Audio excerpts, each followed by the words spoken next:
ఈ భూమి మీద మానవ జాతి ఉన్నట్టే రాక్షస జాతి కూడా ఉంది.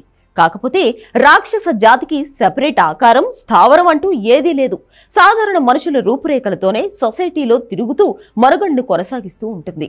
వాళ్ళు ప్రవర్తించే తీరు ద్వారా రాక్షస జాతి అని చాలా ఈజీగా నిర్ధారించుకుంటాం. అలాంటి జాతిలోని ఒక తానుముక్క శ్రీరెడ్డి లేటెస్ట్ గా రామోజీరావు మరణంపై కామెంట్స్ చేసి చర్చల్లో నిలిచింది. దేవుడా నువ్వున్నావు, బోణి కొట్టాం, నా పూజలు ఫలించడం స్టార్ట్ అయ్యాయి. లెగ్ బాబు మామూలు లెగ్ కాదు, కమ్మని గురువు రామోజీ, ఫస్ట్ వికెట్ డౌన్ అని ట్వీట్ చేసింది. ఇప్పుడు ఈ ట్వీట్ చూసిన చాలా మంది శ్రీరెడ్డి అసలు మనిషేనా అని అంటున్నారు. శత్రువైనా సరే ఇంటికి వస్తే అన్నం పెట్టే సంప్రదాయం తెలుగువారి సొంతం. అలాంటిది ప్రతి తెలుగువాడు గర్వించదగ్గ రామోజీరావు గారు మరణిస్తే బాధపడాల్సింది పోయి ఆ విధంగా మాట్లాడుతుందా అంటున్నారు. ఇక ఈనాడు టీవీ సినీ బృందం అయితే ఒకటే మాట చెప్తుంది, ఒక మనిషిని అకారణంగా దూషించడం, బాధ పెట్టడం మహాపాపం.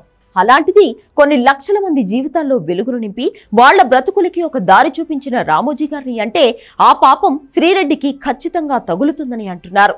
వాళ్లనే మాటల్లో నిజం ఉంది. ప్రకృతి అన్నీ చూస్తూ ఉంటుంది, ఎవ్వరినీ వదలదు.